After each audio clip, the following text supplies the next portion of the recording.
Boa noite mais uma vez. Vamos então meditar na palavra do nosso Deus, e o título de nossa mensagem é Questão Exposta, Sublime Resposta. Vamos falar de uma questão que foi bem exposta e houve uma sublime resposta da parte de Deus. Mas vamos orar e pedir que Ele nos abençoe na transmissão dessa mensagem. Santo Deus, muito obrigado pelo privilégio que temos de transmitir Tua palavra. Às vezes ficamos até constrangidos de mostrar o que Tu tens feito em nossa vida, porque até parece que estamos nos exibindo, mas, Senhor, tão longe isso seria da realidade, porque na verdade é Tu quem nos capacita. E se não fosse pela capacitação do Teu Espírito e pelo Senhor Jesus, nós não seríamos capazes de nada, de transmitir alguma palavra, de servir a Ti da forma correta. É totalmente a Tua capacitação, e é confiado nisso que nós chegamos aqui à frente com a Tua ousadia e nos expomos a transmitir essas coisas, e confiamos de antemão que Tu nos ajudarás, em nome do Senhor Jesus, amém, Senhor. Muito bem, questão exposta, sublime resposta. Nós vamos estudar hoje um profeta que ele tinha algumas questões diante do Senhor, ele tinha alguns questionamentos, ele olhava para a situação ao seu redor e não conseguia conciliar aquilo que ele via com o que ele conhecia acerca de Deus.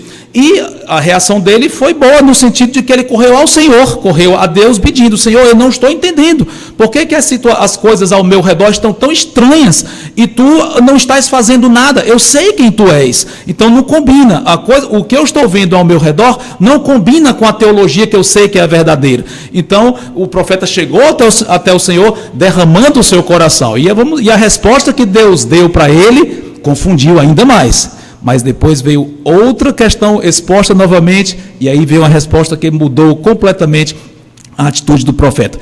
De quem será que nós estamos falando? É o profeta Abacuque. Vamos abrir lá em Abacuque.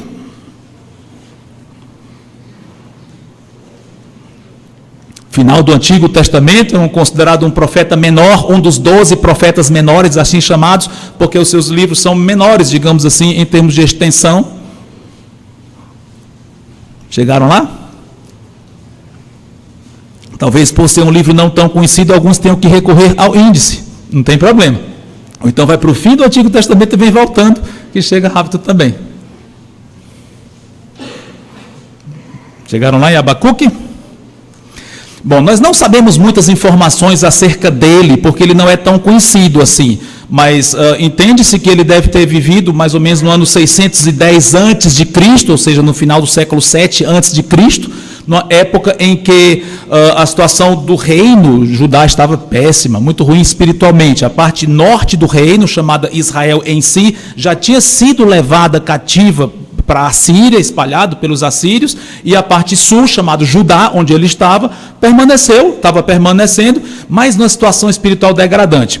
Então Abacuque, ele viveu na época em que estava nos últimos anos, digamos assim, antes do cativeiro babilônico. Então, naqueles dias, a Babilônia estava crescendo, se avolumando em poder, era a nuvem negra que estava vindo, e poucos anos depois dessa profecia aqui, ao que tudo indica, se está corretamente situado, poucos anos depois, os babilônios invadiram Judá. Então, estamos nessa época aqui.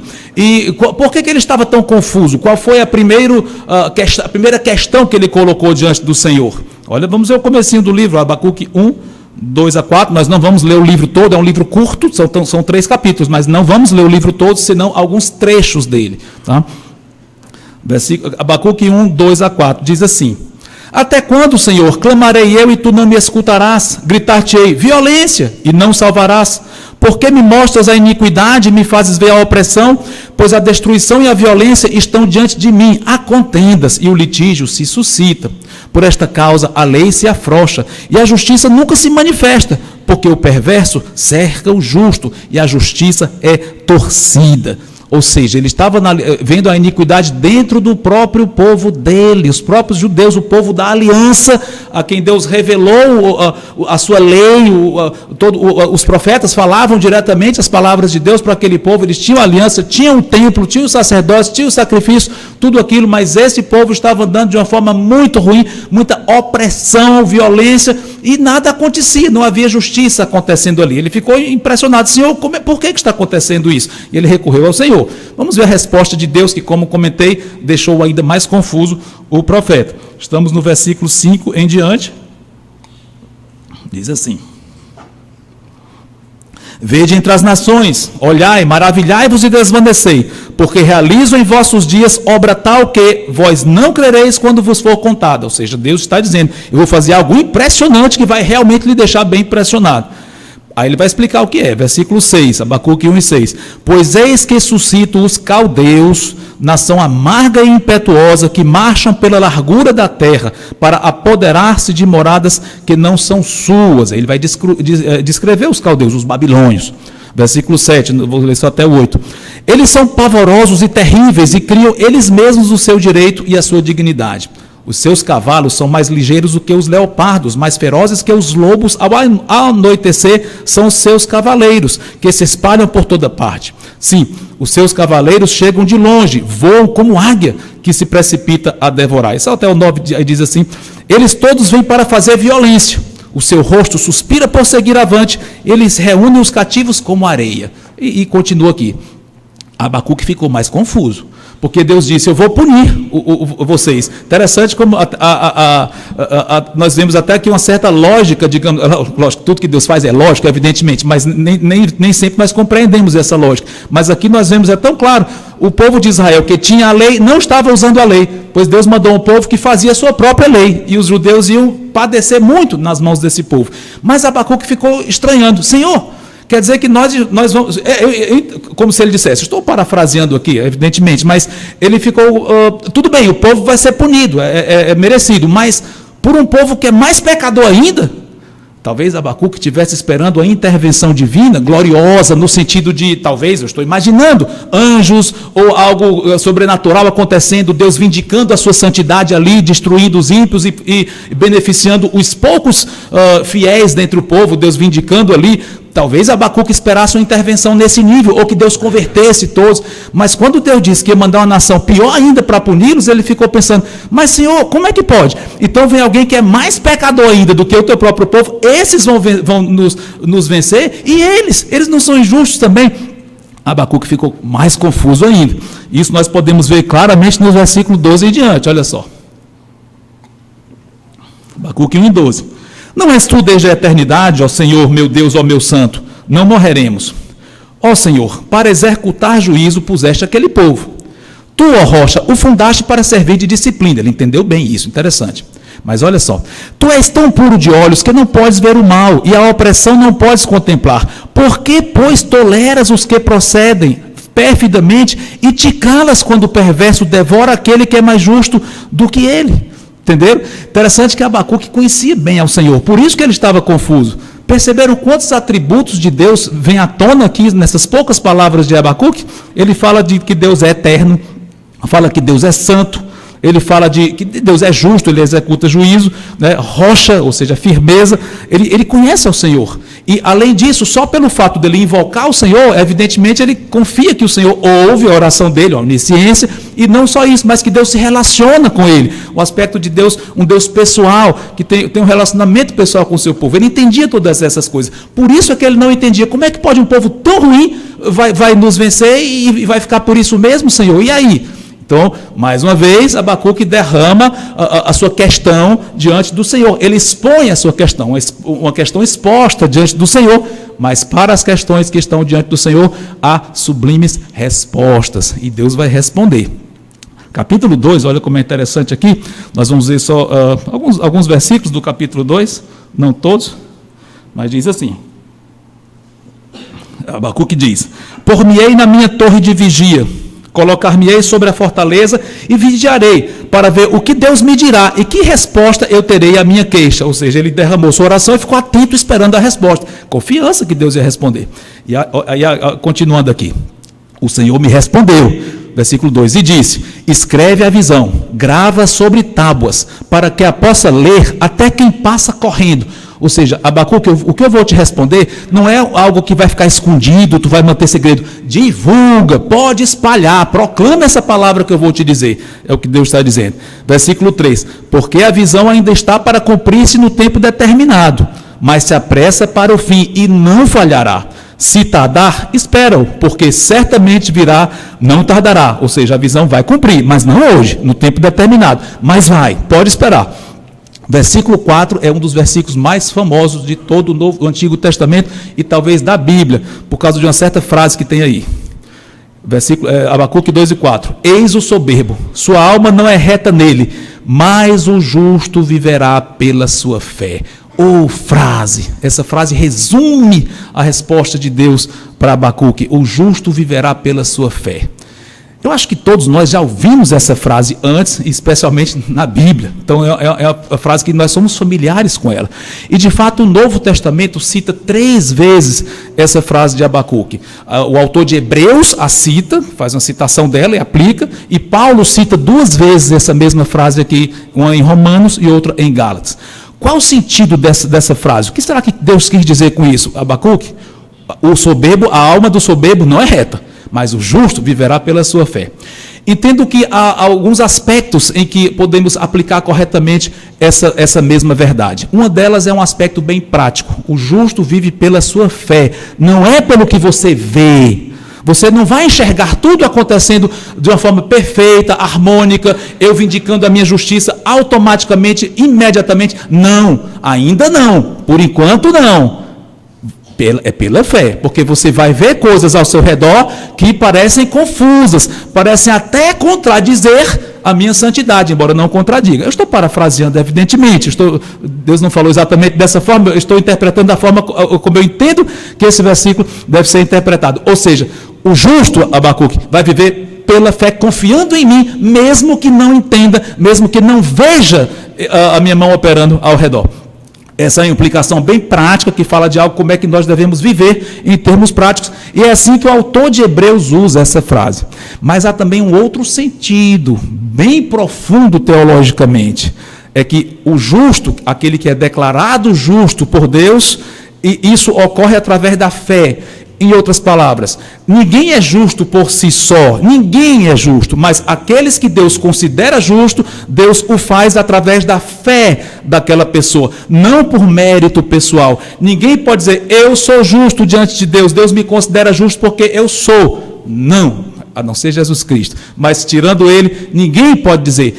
Quer dizer que não existem justos? Sim, aqueles que Deus considera, reputa como sendo justos, porque eles creem. Fé. Foi assim que Paulo citou esses versículos 2 vezes, um em Gálatas e um em Romanos, e é a base do que nós entendemos como justificação, a doutrina da justificação. Deus justifica o pecador porque ele crê. Crê em quê? Crê em qualquer coisa que ele queira crer? Crê em uma fé vaga? Não, claro que não. É crer no que Deus revelou, de como Deus salvaria aquela pessoa. No caso, crer que Jesus Cristo morreu em nosso lugar, ninguém é justo por si, mas Deus providenciou um justo, absolutamente justo, ele pagou a pena dos outros, ele pagou a culpa que era dos outros. Então os outros, ao simplesmente crerem naquele, são considerados justos, porque estão identificados com ele, ou seja, a justiça dele foi imputada nos outros, passou para aqueles que creem. É assim que nós lançamos mão do perdão de Cristo, ao crer verdadeiramente nele. É um sentido muito profundo teológico. Soteriologicamente, o que é isso? Soteriologicamente, é a doutrina da salvação. Se você for estudar a doutrina da salvação, esse versículo, essa verdade é básica. Nós somos salvos por causa de um substituto que pagou a nossa pena, no caso do Senhor Jesus Cristo. Um parêntese aqui. Lutero ficou muito impressionado com essa frase. Quando ele estava estudando Romanos, ele se deparou com essa frase, essa citação que Paulo fez de Abacuque 2:4, e ficou muito impressionado, e consta que, num certo sentido, foi um estopim da reforma, o entendimento que Lutero teve ao ler esse versículo. Ele entendeu. Então, ele estava tentando ser justo aos olhos de Deus, se martirizando, se esforçando para ser justo. Ele chegou a um ponto que ele diz, eu não consigo. Mas ele entendeu, puxa, é pela fé que eu vou me tornar justo, que eu vou ser declarado justo, é pela fé em Cristo. Isso como que diz, Deus tirou as escamas dos olhos de Lutero, no caso, ele enxergou. Então, como comentei, foi um versículo de muito impacto em todo aquele movimento, e um dos fatores teria sido esse. Mas, fechando o parênteses, Deus respondeu a Abacuque, Abacuque, eu sou justo. É assim mesmo que eu quero por enquanto. Eu vou vindicar a minha justiça, com certeza, não agora, mas vai acontecer. E por enquanto, eu não gosto de jeito nenhum da atitude dos soberbos. A alma dele não é justa, mas o justo, você viva pela fé, creia, confie. Essa foi a resposta. E Deus continua aqui dando mais conforto ao profeta. Como é que ele vai dizer então? Nós não vamos ler os próximos versículos, os irmãos e amigos podem ler em casa. Do versículo 6 em diante, ele diz maldições que vão acontecer com os ímpios. Então, eu não vou ler agora, você pode ler depois em casa. Mas ele diz 5 ais. Ais como? Ai daquele que, ai daquele que. Então, ele descreve coisas que as pessoas fazem que aborrecem muito a ele. Então, e Deus vai punir. E o que Deus descreve? No caso, ai daqueles que chegam e invadem outros povos com violência, matam muita gente, se apropriam dos bens daquela pessoa, aquela pessoa que edifica suas riquezas, explorando os outros, etc. Ai daquele que embebeda os outros, no caso, para explorar aquela pessoa. Ai dos idólatras, ele fala aqui também. Então ele fala 5 ais aqui sobre, no caso, aplicando aos babilônios, ou seja, aguarda, Abacuque, eu vou puni-los. E eu não vou comentar, mas olha, não posso deixar de só ler pelo menos 3 versículos. Olha o versículo 13, dentro dessas maldições, é uma pérola aqui que faísca aqui no livro de Abacuque. Versículo 13, não vou comentar, mas olha só. Não vem do Senhor dos exércitos que as nações labutem para o fogo e os povos se fatiguem em vão? Espetacular isso aí, né? O mundo todo rodando, trabalhando, em vão, os que não aceitam o Senhor. Até parece com Eclesiastes, nessa mensagem aqui, né? E o versículo 14, pois a terra se encherá do conhecimento da glória do Senhor, como as águas cobrem o mar. Oh, alívio, Abacuque, calma, Abacuque, vai chegar um dia que minha glória vai ser espalhada do mundo todo, profunda como o mar, abrangente como o mar, definitiva, digamos assim, num certo sentido, como o mar. E o versículo 20, o Senhor, porém, está no seu santo templo, cale-se diante dele toda a terra. Ou seja, os babilônios iam destruir o santuário terreno, destruíram o templo em Jerusalém. Mas Deus não morava ali, Deus mora no céu, ninguém toca nele lá. Então, eu estou aqui, eu sou soberano, cale-se, não fiquem me julgando ou questionando. E os ídolos, nem sigam aos ídolos, cale-se, fiquem quietos, confiem em mim. Em outras palavras, que descanso nós temos em descansar num Deus desse. Mas no capítulo 3... nós podemos ver uma tremenda diferença na atitude de Abacuque, parece outro homem. O capítulo 13 é um capítulo bem interessante, é bem famoso isso, porque é um salmo fora do livro de Salmos, mas é um salmo de Abacuque, um poema, digamos assim. E o que ele escreve aqui é impressionante.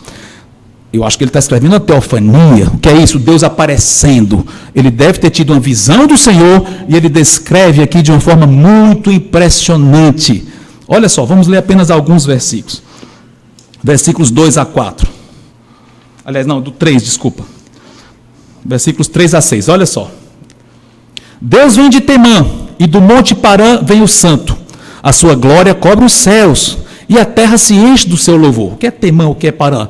Tudo indica que se refere aos edomitas. O que é edomita? É um povo que vivia ao sul de Judá. Então, de alguma forma, Abacuque vê Deus vindo ali do sul, de uma forma muito gloriosa, né? E Parã é uma região exatamente entre aquela parte e o Sinai, ali também do sul de Judá. Mas ele diz, Deus está vindo dali. A sua glória cobre os céus e a terra se enche do seu louvor. Versículo 4. O seu resplendor é como a luz, raios brilham da sua mão, e ali está velado o seu poder. Adiante dele vai a peste, e a pestilência segue os seus passos. Olha, isso é um poema, a linguagem é poética, e linguagem poética tem linguagem figurada, mas linguagem figurada que reflete lições reais. Então, evidentemente, se ele está descrevendo algo, por mais que ele use uma linguagem bem poética, como eu já comentei, descreve algo verdadeiro, evidentemente. E até certo ponto nós podemos imaginar o que foi que ele viu para escrever dessa forma. Olha o versículo, o versículo 5 já lemos, né? Adiante dele vai a pestilência, ou seja, muita gente morrendo ali. A ideia é essa, algo terrível acontecendo enquanto Deus está chegando. Versículo 6. Ele para e faz tremer a terra, olha e sacode as nações, esmigalham-se os montes primitivos, os outeiros eternos se abatem, os caminhos de Deus são eternos. faz tremer a terra. Interessante, ele parece que viu terremotos aqui. Então, terremotos, tremor, montes se desmanchando ali, dentro disso que Abacuque está descrevendo. Pulando para o versículo 9, por exemplo. Vamos lá para o versículo 9.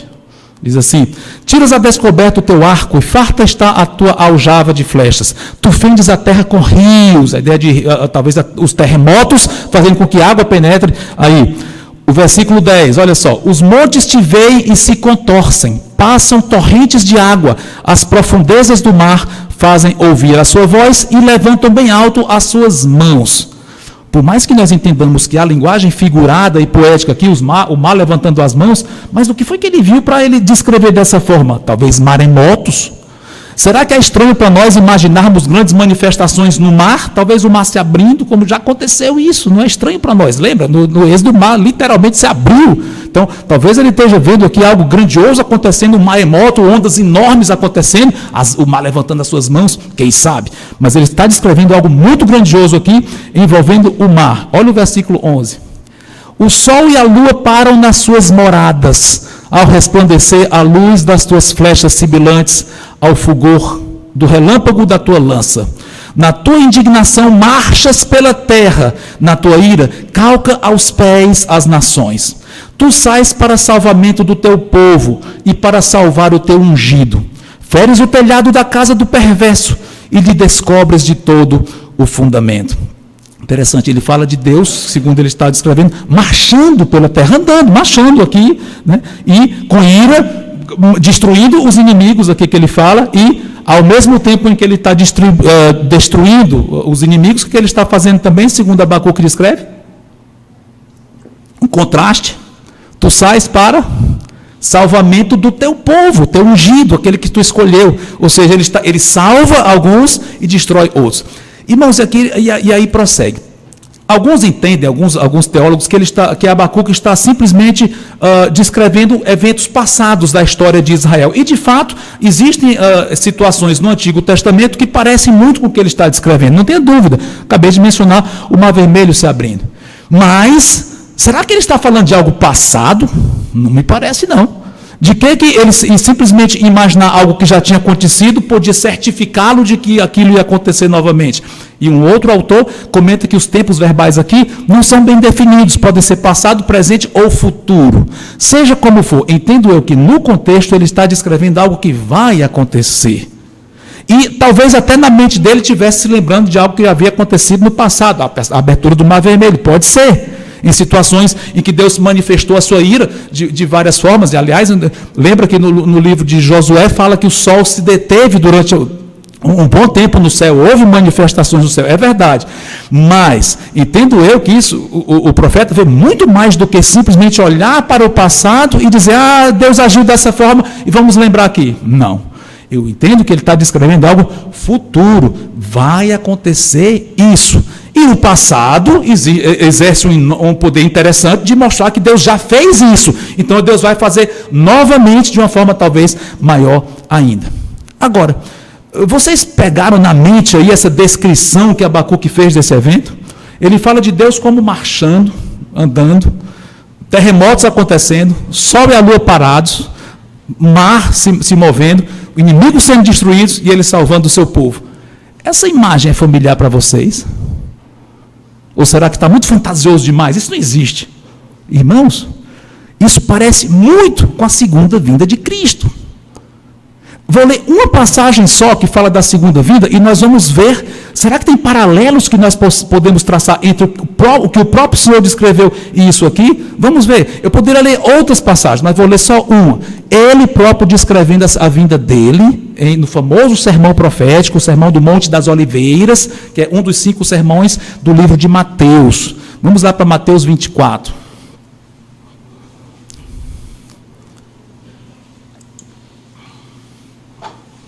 Mateus 24, 29 a 31.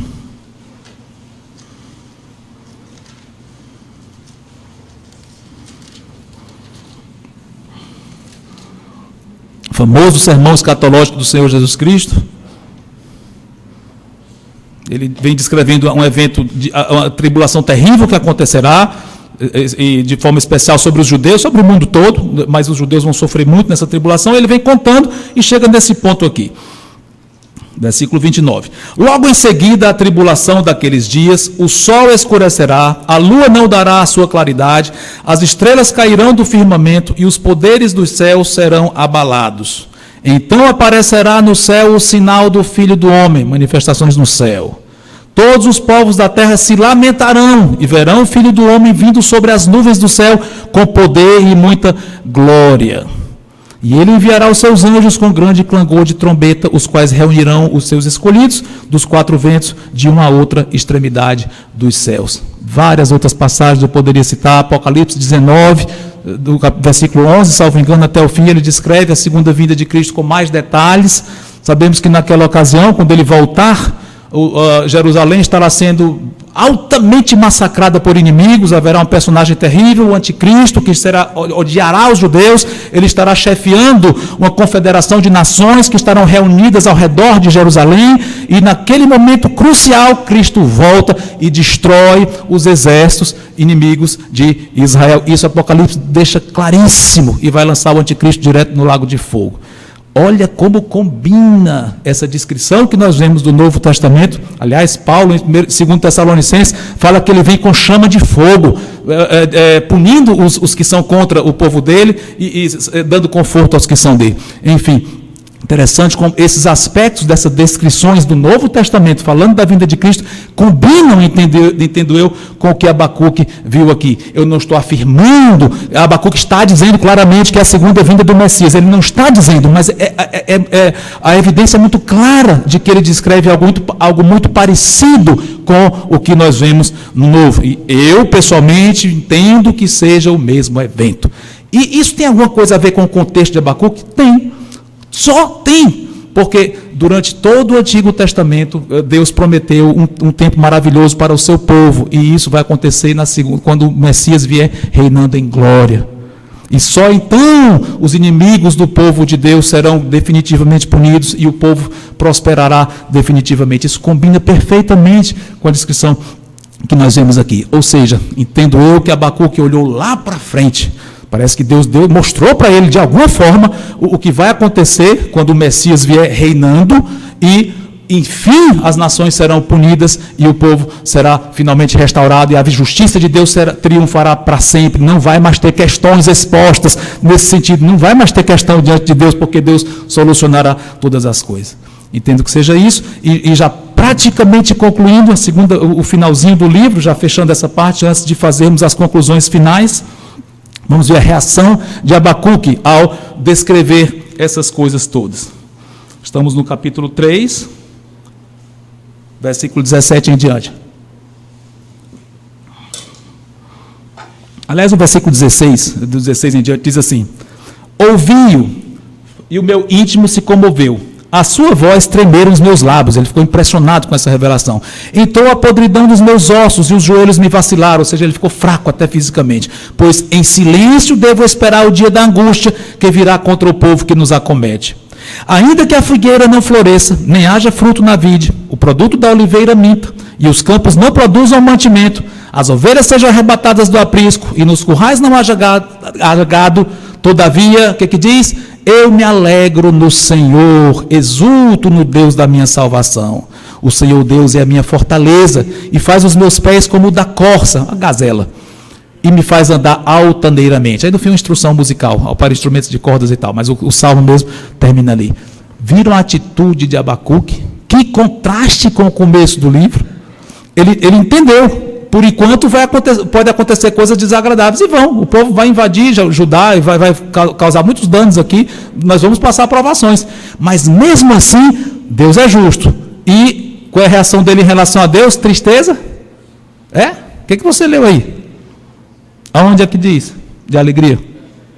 Versículo 18. Eu me alegro, eu exulto no Deus da minha salvação. Ou seja, mesmo que ele não veja a resposta para as questões dele, diante dos olhos dele, vendo Deus manifestando a justiça, mas ele sabe que um dia a justiça será vindicada e tudo irá muito bem para os que são de Deus e muito mal para os que não são. E aquilo é suficiente para ele se alegrar profundamente. Ou seja, ele não tem mais questões no nível daquele ele tinha no começo do livro. Ele se aquietou. A questão foi exposta, mas a sublime foi a resposta de Deus e ele mudou completamente. Ele confiou no Senhor e se alegrou nele, as duas coisas. E mais ainda, faz os meus pés como o da corça. O que é isso? Pés como o da corça, como de uma gazela. O que é isso? Repara na agilidade de uma gazela, subindo penhascos ali perigosos, que qualquer um de nós ia tropeçar, ia deslizar, ia cair rápido, mas uma gazela vai saltitando ali e não cai nos penhascos. Como é que pode? Olha a segurança do animal daquele, olha a firmeza, a agilidade, ela anda rápido, ela corre, ela pula e não cai e não tropeça. Pois ele diz: Senhor, meus pés estão assim como o da corça, eu estou firme em ti, não vou ficar mais abatido, eu estou, pode até coisas desagradáveis acontecerem, mas eu vou correr como uma corça, tu me faz andar altaneiramente, andar nos lugares altos, digamos assim, sem tropeçar, eu estou firme, eu estou seguro. Oh, restauração maravilhosa! E finalmente, para fechar, como é que nós podemos aplicar, e eu vou ser bem rápido aqui agora, em aplicações finais para a sua vida, para a minha vida, de tudo que nós lemos aqui. Nós temos muitas questões em nossa vida. Nós não entendemos muitas coisas do que acontece ao nosso redor. Tanta violência, tanta corrupção, tanta coisa ruim, tanta maldade, tanto isso, tanto aquilo. A gente fica confuso. Como é que pode? Deus não está agindo. Pessoas que são fiéis e sofrem, pessoas que são ímpias e estão aparentemente prosperando. Nós temos questões. Mas olha, seguindo o exemplo de Abacuque, o que nós devemos fazer? Corre para o Senhor. Eu não entendo que Abacuque chegou com arrogância exigindo diante de Deus. Eu acho que não foi dessa forma. Eu creio que não. Pelo contexto em que ele coloca, pela resposta de Deus, sem repreendê-lo, mas ensinando, eu acho que a atitude dele foi, creio eu, a melhor possível. Ele derramou porque não estava entendendo. Ou seja, recorre ao Senhor, abre o coração diante dele, ele nos ama, ele tem um relacionamento pessoal com cada um de nós, ele responde. Ou seja, façamos isso diante do Senhor. Agora, para a próxima aplicação, o que foi que houve entre o Abacuque do capítulo 1 e o Abacuque do capítulo 3? O que é que houve nesse ínterim, entre o Abacuque confuso, questionando, e o Abacuque alegre, seguro e confiante? O que é que houve entre um passo e outro? Perceberam? Resposta de Deus, a palavra dele. Deus mostrou coisas para ele, a palavra de Deus. Ou seja, Deus vai confortar o nosso coração através da palavra dele. Através do que está aqui, ele vai tirar a confusão da nossa mente e nos aquietar nele. Então eu vou fazer como Abacuque. Eu vou pedir: Senhor, revela para mim os teus caminhos, novas revelações. Eu vou esperar que hoje à noite eu sonhe com o que tu queres me dizer. Novas revelações, porque eu estou confuso. Então me mostra tudo novo. É assim? Não. Porque a palavra dele já está revelada. A revelação especial já está aqui, toda registrada. Deus vai lhe mostrar o que já está escrito, só que de uma forma que você vai ver com olhos que talvez não tenha percebido antes, ou já tenha percebido, mas já esqueceu. Nós somos tão míopes, nós somos muito esquecidos espiritualmente. Nós vibramos um dia e no dia seguinte estamos abatidos. É assim que nós somos. A minha tendência é ser assim. Eu acho que todos nós, em níveis diferentes, temos essa tendência. Mas quando corremos para o Senhor, Ele nos traz de volta para a sua palavra, já está revelado, e nos faz enxergar de novo aquilo que nós tínhamos esquecido. Isso é fundamental. E o que está contido na palavra dele que vai nos transformar tanto? Promessa de que nossos problemas vão embora, que você não vai mais adoecer, que nunca mais vai ter assalto em Fortaleza, nunca mais vai ter doença, nunca mais vai ter aquilo, ou corrupção, problema financeiro, é isso? Não. Pode ser que Deus nos livre de muitas dessas coisas, Ele livra, mas em termos gerais, Ele não vai livrar disso, o mundo disso, por enquanto. Mas o conteúdo é: um dia eu vou reinar aqui, e essas coisas não vão mais acontecer. Ou seja, em termos gerais, completos, isso aguarda cumprimento. Ele diz: não é para hoje, mas vem, vai acontecer. Isso fica de olho no futuro. Isso poderia nos desanimar. Então eu tenho que esperar o futuro, e hoje não tem conforto para mim, hoje tem.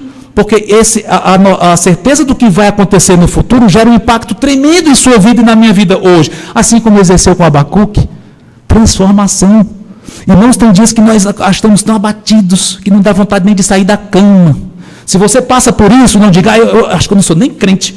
Eu duvido que o pastor passe por isso, eu duvido que o missionário passe por isso. Não duvide não. Porque se você tem dias que está muito desanimado, muito abatido, eu sei que você não é o único, não, eu garanto. E talvez todos nós, em níveis diferentes, passemos por uma experiência parecida com essa. Mas corra para o Senhor. O relacionamento dele conosco é vivo e real. O Senhor Jesus Cristo está vivo agora, está lendo seu pensamento agora. Ele fala ao nosso coração porque o Espírito Santo mora em nós, o Espírito de Cristo. Aliás, hoje lemos, nós temos o Espírito de Cristo. 1 Coríntios capítulo 2 fala isso. Nós temos a mente de Cristo que está em nós. Ele fala ao nosso coração, ele está vivo, ele fala ao seu coração. Como é que ele fala? Pela palavra dele, mergulhe fundo nas Escrituras, ouça mensagens, cada vez mais o quanto que você conseguir, é através dela que ele vai lhe confortar, e lhe fazer lembrar dessas coisas e vibrar com o que vai acontecer, e vai ter forças para, enquanto essas coisas não acontecem, enquanto Cristo não volta, a gente vai ter força para prosseguir. Só um parênteses antes de concluir, nós mencionamos aqui a segunda vinda de Cristo, quando essa justiça vai ser implantada no mundo todo, mas creio piamente que antes disso, antes dessa tribulação, aqueles que são de Cristo vão ser tirados do planeta, vão ser arrebatados e nem vão sofrer tribulação. Ou seja, para nós que somos de Cristo, nós vamos desfrutar dessas maravilhas antes mesmo dele voltar fisicamente e tocar o Monte das Oliveiras, como a palavra diz. Nós vamos ter uma prévia disso, já vamos estar livres, glorificados antes disso. Mas fechando o parênteses, que nós vivamos confiando no Senhor, buscando a palavra dele, buscando a ele, com a atitude correta de humildade, e certamente ele vai restaurar o nosso coração e fazer nós andarmos com muita leveza, com muita segurança, mesmo que haja problemas, a vida não vai florescer, que seja, mas você prossegue. Deus vai nos livrar de muitas coisas terrenas mesmo, ele livra, sim, mas algumas ele pode querer não livrar, mas mesmo assim, nós vamos nos alegrar no Senhor e andar altaneiramente, servindo ao Senhor até o dia dele nos chamar para ele, e nós vamos ver como é maravilhoso confiar no Deus de Abacuque, amém? Santo Deus, muito obrigado por essas palavras, que tu as apliques em nosso coração, Deus fiel, em nome do Senhor Jesus, amém, Senhor.